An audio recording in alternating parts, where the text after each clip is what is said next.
नमस्कार, prime time के आज के इस अंक में आपका स्वागत है। मैं हूं कीर्ति सलाथिया और आप देख रहे हैं द फोर्थ वन इंडिया। आइए बुलेटिन में सबसे पहले नजर डालते हैं आज दिन भर की प्रमुख खबरों पर। दिल्ली के मुख्यमंत्री अरविंद केजरीवाल को दिल्ली हाईकोर्ट से झटका। ईडी की गिरफ्तारी और हिरासत को चुनौती देने वाली याचिका को किया खारिज। एएसजी एसवी राजू ने कहा, कोर्ट ने माना कि अरविंद केजरीवाल की गिरफ्तारी है वैध। महाराष्ट्र में महाविकास आघाड़ी ने किया सीटों के बंटवारे का ऐलान। उद्धव ठाकरे की शिवसेना 21, शरद पवार की एनसीपी 10 और कांग्रेस 17 सीटों पर उतारेगी अपने उम्मीदवार। महाराष्ट्र कांग्रेस अध्यक्ष नाना पटोले ने कहा, पीएम मोदी को हराने के लिए कांग्रेस ने दिखाया बड़ा दिल। लोकसभा चुनाव से पहले इंडिया गठबंधन ने महबूबा मुफ्ती को दिया बड़ा झटका। जम्मू कश्मीर और लद्दाख की 6 लोकसभा सीटों पर नेका और कांग्रेस में फिक्स हुई डील से महबूबा मुफ्ती की पीपल्स डेमोक्रेटिक पार्टी को होगा नुकसान, कांग्रेस को मिलेगा बड़ा फायदा। चैत्र नवरात्रि के पहले दिन भक्तों ने की माता शैलपुत्री की पूजा। जम्मू में माता वैष्णो देवी जी के दरबार पर श्रद्धालुओं ने लगाई अपनी हाजिरी। अपने परिवार के लिए सुख समृद्धि की कामना। तो ये थी आज दिन भर की कुछ बड़ी खबरें और बुलेटिन में अब आगे बढ़ते हैं और देखते हैं खबरों को विस्तार के साथ। शराब घोटाले से जुड़े मनी लॉन्ड्रिंग मामले में ईडी की हिरासत में दिल्ली के मुख्यमंत्री अरविंद केजरीवाल को दिल्ली हाईकोर्ट से झटका लगा है और कोर्ट ने अरविंद केजरीवाल की गिरफ्तारी को गैर कानूनी ठहराने वाली याचिका को खारिज कर दिया है। शराब घोटाले से जुड़े मनी लॉन्ड्रिंग मामले में ईडी की गिरफ्तारी और हिरासत को चुनौती देने वाली केजरीवाल की याचिका पर दिल्ली हाईकोर्ट में आज हुई सुनवाई में कोर्ट ने कहा कि याचिका जमानत के लिए नहीं है और याचिका में याचिकाकर्ता ने हिरासत को गलत बताया है। कोर्ट ने कहा कि दस्तावेज के मुताबिक अरविंद केजरीवाल साजिश में शामिल हैं। कोर्ट ने कहा कि ईडी के पास पर्याप्त सबूत मौजूद हैं। ईडी द्वारा एकत्र की गई सामग्री से पता चलता है कि अरविंद केजरीवाल ने साजिश रची थी और अपराध की आय के उपयोग और छिपाने में सक्रिय रूप से शामिल थे। वहीं दिल्ली शराब नीति मामले में ईडी का प्रतिनिधित्व कर रहे एएसजी एसवी राजू ने कहा कि आज जज ने सभी सबूत देखने के बाद फैसला सुनाया है और कोर्ट ने भी कहा कि उस मनी ट्रेल का पता चल गया है। कोर्ट ने आज न्याय किया है और कोर्ट ने कहा है कि मुख्यमंत्री अरविंद केजरीवाल की गिरफ्तारी वैध है। आज जो फैसला आया वो फैसले में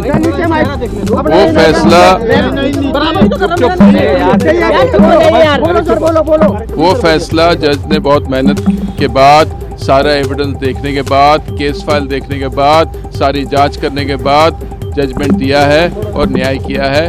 और कोर्ट ने ये भी कहा है कि एविडेंस मिला है और एविडेंस जो है मनी लॉन्ड्रिंग और मनी ट्रेल पूरा मिला है। ये सारी जिक्र जो है, ये सारा जिक्र जो है जजमेंट में है। अभी मैंने जजमेंट पढ़ा नहीं है, जजमेंट मेरे हाथ में आएगा, पढ़ूंगा, उसके बाद मैं विशेष टिप्पणी करूंगा। जो लगातार सवाल उठाए जा रहे थे ये मामला पूरा central government versus Arvind Kejriwal है, उसको लेकर कोर्ट ने कहा कि नहीं, ये जो है ईडी और अरविंद केजरीवाल के बीच की मैटर है, इसमें सेंट्रल गवर्नमेंट कहीं नहीं आती।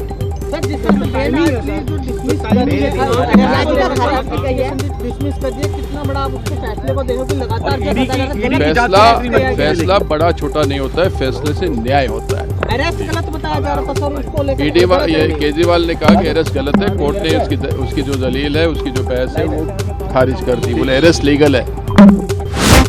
महाराष्ट्र में महाविकास आघाड़ी ने लोकसभा चुनाव के लिए सीटों के बंटवारे का ऐलान कर दिया है। महाराष्ट्र की 48 लोकसभा की सीटों से उद्धव ठाकरे की शिवसेना 21, शरद पवार की राष्ट्रवादी कांग्रेस पार्टी 10 और कांग्रेस पार्टी 17 सीटों पर अपने उम्मीदवार उतारेगी। एक संवाददाता सम्मेलन में सीटों के बंटवारे के फॉर्मूले का ऐलान करते हुए कहा कि उनका मुकाबला भारतीय जनता पार्टी, एकनाथ शिंदे वाली शिवसेना और अजीत पवार वाली एनसीपी से होगा।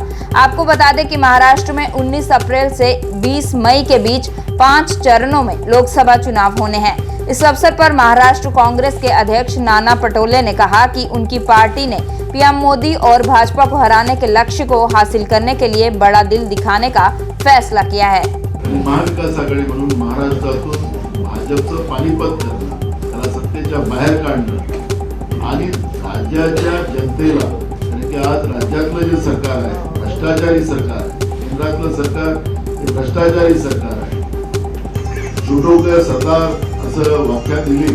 आजकाल चंद्रपूरमध्येही आपण पाहिलं की म्हणजे पुन्हा म्हणजे काँग्रेसने जो जाहीरनामा सामाजिक न्यायाचा दिला त्याला मुस्लिम लीगशी जोडतात आहे आणि यांची पातळी किती खाली गेली हे आपल्याला पाहायला मिळते.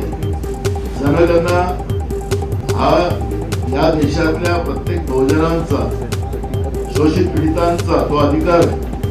राहुल गांधीजींनी ती भूमिका मांडली, यांच्या पोटात दुखायला त्याला मुस्लिम लीगशी जोडायचं कारण काय? मुस्लिम लीगने या देशाला तोडलं, फाळणी केली. यांचा जो एक अजून आहे हिंदू महासभा, त्यांनी पण या देशाच्या या व्यवस्थेमध्ये फाळणीमध्ये त्यांचं मोठं योगदान आहे. पण मुस्लिम लीगचा उल्लेख करण्याच्या मागचा याचा उद्देश काय? या राज्यामध्ये आणि या देशामध्ये सामाजिक न्यायाची भूमिका नसली पाहिजे ही भाजपची मानसिकता आहे. ते काल नरेंद्र मोदींच्या देशाच्या प्रधानमंत्र्यांच्या वक्तव्यातून स्पष्ट झालेलं आहे. यामुळे काँग्रेस या महाविकास आघाडीमध्ये जे सांगली भिवंडी आपल्या जागेचा उल्लेख आपण करताय, आमचे सगळे कार्यकर्ते एकजुटीनं महाविकास आघाडीच्या उमेदवाराला जिंकून आणण्यासाठी पूर्ण प्रयत्न करणार. आपण जे काही प्रश्न विचारताय की मतं तुमची एकमेकाला जातील का, बिलकुल जाणार. कारण की राष्ट्रवादी आणि शिवसेना हे जे ओरिजिनल पक्ष आहेत त्यांचे दोन्ही नेते आमच्या जवळ बसलेले आहेत. काल नरेंद्र मोदी सांगतात की हा नकली शिवसेना आहे. बाळासाहेब ठाकरेंच्या निर्माण केलेला हा जो शिवसेना आहे याच शिवसेनेला नकली शिवसेना म्हणायचं आणि केंद्रीय तपास यंत्रणेचा दुरुपयोग करून, सत्तेचा दुरुपयोग करून शिवसेनेला जे तोडलं गेलं, राष्ट्रवादीला तोडलं गेलं, एक राष्ट्रवादीचे कार्यकर्ते किंवा शिवसेनेचे ओरिजिनल कार्यकर्ते विसरणार नाहीये. त्यामुळे मत ट्रान्सफरचा हा जो प्रश्न तुम्ही उपस्थित केला. नेशनल कॉन्फ्रेंस और कांग्रेस ने आगामी लोकसभा चुनाव के लिए जम्मू कश्मीर और लद्दाख में मिलकर लड़ने का फैसला किया है. नेशनल कॉन्फ्रेंस के उपाध्यक्ष उमर अब्दुल्ला ने कल यानी सोमवार को दिल्ली में कांग्रेस के प्रवक्ता पवन खेड़ा और सलमान खुर्शीद के साथ एक संयुक्त पत्रकार वार्ता में इसकी घोषणा की. उमर ने बताया कि जम्मू की 2 सीटों पर और लद्दाख की 1 सीट पर कांग्रेस के उम्मीदवार होंगे और नेशनल कॉन्फ्रेंस उनका समर्थन करेगी. वहीं कश्मीर की 3 सीटों पर नेशनल कॉन्फ्रेंस अपने उम्मीदवार उतारेगी जिनका समर्थन कांग्रेस करेगी. नेशनल कॉन्फ्रेंस और कांग्रेस के बीच फिक्स हुई इस डील का सबसे बड़ा असर महबूबा मुफ्ती की अध्यक्षता वाली पीपल्स डेमोक्रेटिक पार्टी पर पड़ेगा. नेशनल कॉन्फ्रेंस के उपाध्यक्ष उमर अब्दुल्ला के बयानों के बाद मायूस हुई महबूबा मुफ्ती के लिए ये एक बड़ा झटका माना जा रहा है, क्योंकि पीपल्स डेमोक्रेटिक पार्टी और नेशनल कॉन्फ्रेंस दोनों ही इंडिया गठबंधन का हिस्सा हैं और इस फैसले के बाद सबसे ज्यादा नुकसान पीडीपी को होगा. वहीं इस फैसले का कांग्रेस को दोहरा फायदा मिल रहा है. उसे नेशनल कॉन्फ्रेंस और पीपल्स डेमोक्रेटिक पार्टी दोनों का ही समर्थन मिल रहा है, क्योंकि पीडीपी प्रमुख महबूबा मुफ्ती ने जम्मू संभाग की दोनों सीटों पर कांग्रेस के उम्मीदवारों का समर्थन करने का ऐलान किया था. तो इसलिए हमने सोचा कि हम उस पार्टी को, उस अलायंस को साथ देंगे जो जम्मू कश्मीर के जो हमारे हालात हैं उसको भी मद्देनजर रख के आगे चल के जो है सही फैसले ले सके. कोई संदेश नहीं. हमने कोशिश की थी कि मिलके ये इलेक्शन लड़ें, लेकिन जैसे सलमान खुर्शीद साहब ने खुद कहा 6 सीटों पे जिसपे कि 3 पहले से ही नेशनल कॉन्फ्रेंस के पास थे, गुंजाइश कम थी. हमने उस वक्त भी ये चाहा था कि इस इलेक्शन में वो हमारी मदद करें और ये भी हमने कहा कि आने वाले विधानसभा के लिए जो है हम दरवाज़ा खुला रख रहे हैं. उनको शायद ये बात उस वक्त ठीक लगी नहीं. आगे जाके विधानसभा को लेके कांग्रेस के साथ उनकी क्या बातचीत रहेगी वो पार्लियामेंट के इलेक्शन के बाद ये दोनों पार्टीज जो है पीडीपी और कांग्रेस ये खुद तय कर लेंगे. फिलहाल पार्लियामेंट की हम बात करेंगे. इन 6 सीटों पे कांग्रेस और नेशनल कॉन्फ्रेंस का अलायंस है. मिलके हम इन 6 सीटों के जो हमारी उम्मीदवार हैं उनकी कामयाबी के लिए काम करेंगे. चैत्र नवरात्रि का आज पहला दिन है और हिंदू कैलेंडर के चैत्र माह की शुक्ल पक्ष की प्रतिपदा को शुरू होने वाले चैत्र नवरात्रि के दौरान लोग 9 दिनों तक मां दुर्गा की 9 रूपों की पूजा करते हैं और उनकी आराधना करते हैं. नवरात्रि के पहले दिन माता शैलपुत्री की पूजा की जाती है. पौराणिक मान्यताओं के अनुसार पर्वतराज हिमालय की पुत्री होने के कारण इन्हें शैलपुत्री कहा जाता है और पूर्व जन्म में मां शैलपुत्री का ही नाम सती था और ये भगवान शिव की पत्नी थी. चैत्र नवरात्रि के पहले दिन आज दुनिया भर से आए श्रद्धालुओं ने माता वैष्णो देवी जी के दरबार पर अपनी हाजिरी लगाई और माता वैष्णो देवी जी का आशीर्वाद लिया। श्रद्धालुओं की सुविधा के लिए श्री माता वैष्णो देवी श्राइन बोर्ड द्वारा विशेष प्रबंध किए गए हैं और सारे भवन परिसर को देशी और विदेशी फूलों और रंग बिरंगी लाइटों से सजाया गया है। श्राइन बोर्ड प्रशासन द्वारा नवरात्र के दौरान मां भगवती के दर्शन को आने वाले दिव्यांग श्रद्धालुओं के लिए घोड़े और बैटरी कार की निशुल्क सेवा प्रदान करने का भी फैसला किया गया है। माता लक्ष्मी, माता सरस्वती और माता काली, है ना, से किए जाते हैं। और हाल ही में हमारी जो बोर्ड मीटिंग हुई थी उसके अंदर माननीय अध्यक्ष महोदय की तरफ से ऐसे ही निर्देश थे कि चैत्र नवरात्रि के उपलक्ष्य में जैसे हमारी पास प्रैक्टिस रहती है उससे भी बढ़कर हम कोशिश करें, क्योंकि जैसा हम देख रहे हैं यात्रा संख्या में लगातार इजाफा हमें देखने को मिल रहा है। तो रजिस्ट्रेशन से ही हमारा जो है प्रोसेस स्टार्ट होता है और तकरीबन 40 काउंटर्स इस नवरात्रि के लिए एक्टिवेट किए गए हैं और सुबह 5 की बजाय सुबह 4 बजे से ही काउंटर्स ओपन रहते हैं ताकि यात्रियों को किसी प्रकार की दिक्कत ना हो और कतारें ना लगें। और पूरे यात्रा मार्ग पर सहायकों की अतिरिक्त तैनाती भी की गई है ताकि क्यू मैनेजमेंट हमारी सुचारू रूप से चलती रहे। पूरे यात्रा मार्ग पर बाणगंगा, अर्धकुंवारी, हिमकोटी, भवन सब जगह पे होल्डिंग एरियाज़ बनाए गए हैं ताकि यात्रा को जो है कैरिंग कैपेसिटी के हिसाब से ही ऊपर की तरफ रवाना किया जाए। उसके अलावा नवरात्रि में जो एक व्रत संबंधी जो विशेष खाना फलाहार रहता है वो हमारे सभी भोजनालयों पे यात्रियों के लिए उपलब्ध है।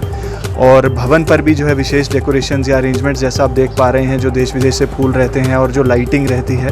और इस बार तो रात्रि में एक नई फसाड लाइटिंग का भी उद्घाटन माननीय उपराज्यपाल द्वारा किया गया है और बाणगंगा दर्शनी ड्योढ़ी और पूरे भवन पर आप देखेंगे कि नवरात्रि के पहले दिन जम्मू के प्राचीन माता बावे वाली के मंदिर में बड़ी संख्या में श्रद्धालुओं ने माथा टेका और मां बावे वाली जी का आशीर्वाद लिया। आज सुबह से ही बावे वाली माता के मंदिर में भक्तों की लंबी कतारें देखने को मिली। श्रद्धालुओं ने नवरात्रि के पहले दिन माता शैलपुत्री की पूजा की और अपने परिवार के लिए सुख समृद्धि की कामना की। माता बावे वाली मंदिर समिति द्वारा श्रद्धालुओं की सुविधा के लिए कई आयोजन किए गए थे और भंडारे का भी आयोजन किया गया था। लग रहा है सारे लोग आए हैं सुबह सुबह जल्दी 5 बजे, हम खुद 3 बजे उठ के सुबह आए थे और हमें मंदिर में आके बहुत अच्छा लग रहा है क्योंकि आज पहला नवरात्रा। हम मतलब मैं सारे लोगों को यही कहना चाहती हूँ कि लोग आके सारे नवरात्रे जो सुबह नहीं आ सकते वो शाम को आए, लेकिन टाइम निकाले माता रानी के सामने नवरात्रे में जरूर माता के लिए टाइम निकाल के मंदिर में आए। हाँ जी, पर बहुत मुश्किल से हुआ। 4 बजे के लाइन में लगे हैं तो 8 बजे दर्शन हुए हैं। माता रानी से हमेशा माता रानी के साथ यही प्यार बना रहे हर नवरात्रों में। हर वर्ष की तरह इस बार भी विश्व हिंदू परिषद और बजरंग दल द्वारा माता वैष्णो देवी जी की पवित्र छड़ी यात्रा का आयोजन किया गया। विश्व हिंदू परिषद के केंद्रीय मार्गदर्शक मंडल के सदस्य और जम्मू के संत स्वामी दिनेश भारती के मार्गदर्शन में निकाली जा रही माता वैष्णो देवी जी की पवित्र छड़ी यात्रा का आज विश्व हिंदू परिषद के जम्मू कश्मीर मुख्यालय शक्ति आश्रम से माता वैष्णो देवी जी के दर्शनों हेतु कटरा के लिए प्रस्थान हुआ। इस अवसर पर बड़ी संख्या में श्रद्धालुओं ने पवित्र छड़ी यात्रा में भाग लिया। बजरंग दल ने आह्वान किया है कि चलिए जम्मू कश्मीर का समस्त हिंदू समाज मां वैष्णो देवी के चरणों में चले। मां से प्रार्थना करने के लिए चला है कि मां भारत का राज सिंहासन उसको मिले जिन्होंने 500 वर्ष के संघर्ष को सफल कर राम जन्मभूमि में राम मंदिर को दिलवाया है। पूरे विश्व के अंदर भारत को पुनः जो सम्मान दिलाया है और भारत विश्व गुरु की तरफ बढ़ चला है। राज सत्ता राम भक्तों के हाथों में आनी चाहिए।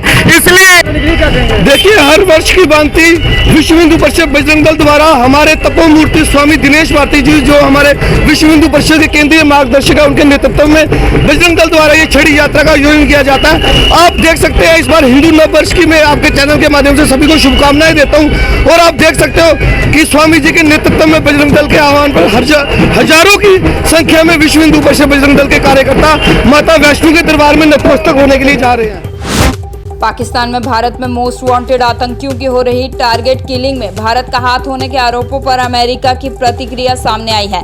अमेरिकी विदेश विभाग के प्रवक्ता मैथ्यू मिलर ने कहा कि हम इस मुद्दे के बारे में मीडिया रिपोर्टों को फॉलो कर रहे हैं और हम इन आरोपों पर कोई टिप्पणी नहीं करना चाहेंगे।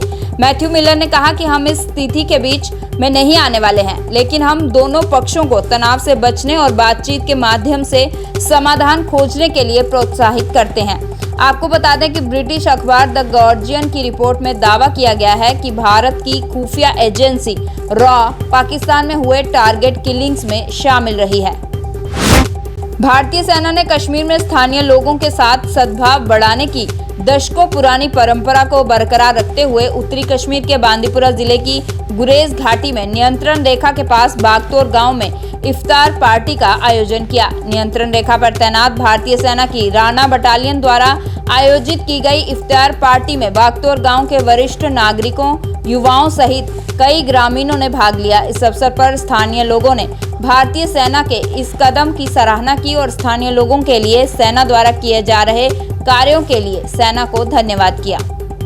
हम इंडियन आर्मी राणा बटालियन का शुक्रिया अदा करते हैं जिन्होंने आज इस माही मुबारक के महीने में यहाँ पर लोगों को बुलाया था, इफ्तार पार्टी का एहतमाम किया था, जिसमें ब्लॉक बख्तौर कंजलवन से बहुत सारे लोग आए थे और लोगों ने यही दुआ की कि जो हमारी यहाँ पर आर्मी है और सिविलियन है इनका आपस में जो लाइजान है वो बढ़ता जाए। और जैसे कि हमारे जो बड़े त्यौहार होते हैं, जैसे हमारे 2 ईद होती है, तो हम भी इनको यहाँ पर बुलाते हैं, तो इसी तरह यहाँ पर भाईचारा जो है वो कायम रहता है, जिसके लिए हम इंडियन आर्मी का शुक्रिया अदा करते हैं। त्योहारों के सीजन पर बाजारों में कालाबाजारी पर रोक लगाने और खाद्य पदार्थों की गुणवत्ता की जांच के लिए आज प्रशासन ने सुंबल में मार्केट चेकिंग अभियान चलाया। डिप्टी कमिश्नर बांदीपुरा के निर्देशों पर तहसीलदार सुंबल के नेतृत्व में चलाए गए इस अभियान में खाद्य नागरिक आपूर्ति और उपभोक्ता मामलों के विभाग के अधिकारियों ने दुकानों पर बिकने वाले सामान की कीमतों की जांच के साथ खाद्य पदार्थों की गुणवत्ता की जांच की। इस अवसर पर अधिकारियों ने दुकानदारों को तयशुदा कीमतों पर सामान बेचने का आग्रह किया और चेतावनी दी कि अगर कोई नियमों का उल्लंघन करता है तो उसके खिलाफ कड़ी कार्यवाही की जाएगी। साथ साथ ज़्यादा फोकस इस चीज़ पे रहा, इस चीज़ की तलकीन की गई कि क्वालिटी के साथ कोई कंप्रोमाइज़ नहीं होगा, मयारी चीज़ें दस्तियाब रखी जाएगी और कहीं पे भी गैर मयारी चीज़ अगर पाई गई तो उसके खिलाफ सख्त कार्रवाई की जाएगी। दूसरी बात यह है कि आने वाले वक्त में जो कल परसों ईद होगी तो उस तनाजुर में कहीं पे भी शॉर्टेज ऑफ कमोडिटीज़ जो एसेंशियल हमारी होती है, ईद पे ज़्यादा खरीद फरोख्त होती है, जिसमें हमारी चिकन होते हैं या गोश्त वगैरह की फ़रोख्त होती है, तो उसमें कहीं पे कोई शॉर्टेज ना पैदा हो, तो ये मयारी तौर पर मार्केट में वाजिया तौर पर दस्तियाब रहेगी। तो इसकी सभी ने एश्योरेंस दे दी कि कोई भी शॉर्टेज नहीं होगी और चीज़ें मुअस्सिर दामों पर दस्तियाब होगी और अच्छी कीमत में होगी। उसके साथ साथ जो चीज़ें उन्हें मार्केट में मिलेगी उसमें कहीं भी कोई कोताही नज़र नहीं आएगी। अब लोगों का ये कहना है कि इस महीने में खासकर ईद पे जो रेट्स है वो बड़ी हाई की जाती है, ये दुकानदारों की तरफ से होती है। अपनी तरफ से एज ए ट्रेड चेयरमैन मैं यहाँ पे ये वाजिया करना चाहूँगा कि दुकानदार कहीं पे भी ब्लैक मार्केटिंग नहीं करते हैं, ना वो रेट चढ़ाते हैं। अब क्या होता है कि मंडियों से कोई चीज़ बड़ी महंगी रेट में आती है, अब हमें मार्केट में दस्तियाब रखनी पड़ती है, तो उस तनाजुर में थोड़ा रेट हाइक हो जाती है। सही बात है, ये एक अहम मुद्दा है जो आपने उठाया है कि इसकी प्रॉब्लम होती है। ईद के चलते अक्सर जाम रहता है कि लोग घंटों तक अपने घर या अपने सफ़र पर नहीं पहुँचते हैं। इसके लिए मैं ये बताऊंगा कि जहाँ पे भी उन्हें लगे कि स्पेस खुली पड़ी है, जैसे कि हमारा यहाँ बेबीज लैंड स्कूल है, वहाँ वो मंदिर के पास लैंड है, वहाँ एक साइड में वो रख सकते हैं, या हॉस्पिटल में भी पार्किंग है, वहाँ एक साइड में रख सकते हैं। इसके बगैर भी कहीं कहीं हमारा ऊपर वाला अड्डा है जो सुंबल का है, उधर बहुत सारी म्यूनसिपलिटी की लैंड है, वहाँ पे वो रख सकते हैं। तो मुझे लगता है अगर इन जगहों पे गाड़ियाँ पार्क करेंगे तो जाम से। गांदरबल जिले के छत्तेरगुल गांव के लोगों ने सड़क की खस्ता हालत को लेकर सड़क और भवन निर्माण विभाग के खिलाफ अपनी नाराजगी व्यक्त की है। स्थानीय लोगों ने कहा कि उनकी सड़क पर पिछले 10 सालों से ब्लैक टॉप नहीं हुआ, जिसके कारण सड़क की खस्ता हालत से लोगों को कई परेशानियों का सामना करना पड़ता है। लोगों ने बताया कि सड़क को ठीक करने के लिए उन्होंने कई बार संबंधित विभाग के अधिकारियों से गुहार लगाई है, पर आज तक इस पर कोई काम नहीं हुआ। प्रदर्शन कर रहे लोगों ने प्रशासन से उनके गांव की सड़क को जल्द से जल्द ठीक करने की अपील की है। महकमा आर&बी से मौजूदा गुजारिश है कि मई जून तक इस रोड को तारकोल यानी कि ब्लैक टॉप किया जाए। इसी तरह पंचायत हल्का छत्तेरगुल सी में और 4 लिंक रोड आर&बी का है जो 3-4 सालों से इल्तिवा में महकमा आर&बी ने रखा है। और आवाम का मुतालबा है, हमने बहुत ही तकलीफ बर्दाश्त की है। 10 सालों से ये रोड और 5 सालों से छत्तेरगुल पंचायत हल्का सी में ये रोड इल्तिवा में रखा है। हमें उम्मीद है, हमें बहुत ही उम्मीद है और बहुत ही उम्मीद है एग्जाम शेख ज़हूर साहब और जेई साहब से, अल्लाह ताला ने उनको बहुत ही अच्छा ही। Religious tourism and heritage cultural trust के अध्यक्ष महंत राजेश बिट्टू ने आज प्रेस क्लब जम्मू में डोगरी भजन बावे वाली मांदी हुंदी जय जयकार को रिलीज किया। इस डोगरी भजन को कुलदीप जसरोटिया ने गाया है और कुमार गौरव ने इस डोगरी भजन में संगीत दिया है। डोगरी भजन बावे वाली मांदी हुंदी जय जयकार के रिलीज समारोह को संबोधित करते हुए महंत राजेश बिट्टू ने जम्मू कश्मीर के कलाकारों द्वारा डोगरी भाषा को बढ़ावा देने के लिए किए जा रहे प्रयासों की सराहना की।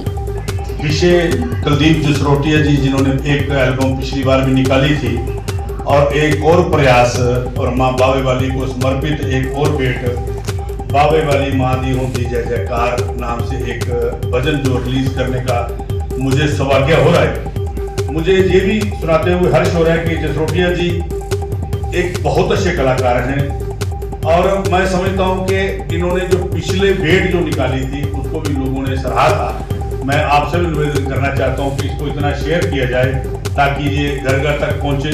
मैं धन्यवाद देना चाहता हूं भूपिंदर जी का जो आपके ही परिवार से हैं और भूपिंदर प्रोडक्शन की तरफ से जो इन्होंने डिजाइन किया है शुभम जी ने बहुत अच्छा एक हमें नए लोगों की टीम जो हमें मिली है जिसमें चाहे शुभम सिंह हो चाहे भूपिंदर सिंह जी का रोल हो और चाहे कुमार गौरव जी ने अपना प्रयास किया हो, लेकिन मैं सबसे बड़ा धन्यवाद माँ बावे वाली करे, माँ कृपा करे कि इस भजन को कुलदीप जसरोटिया को प्राइम टाइम के आज के इस अंक में बस इतना ही। इसके साथ ही हमारी सारी टीम को दीजिए इजाजत और आप जुड़े रहिए द फोर्थ वन इंडिया के साथ। धन्यवाद, शुभ रात्रि।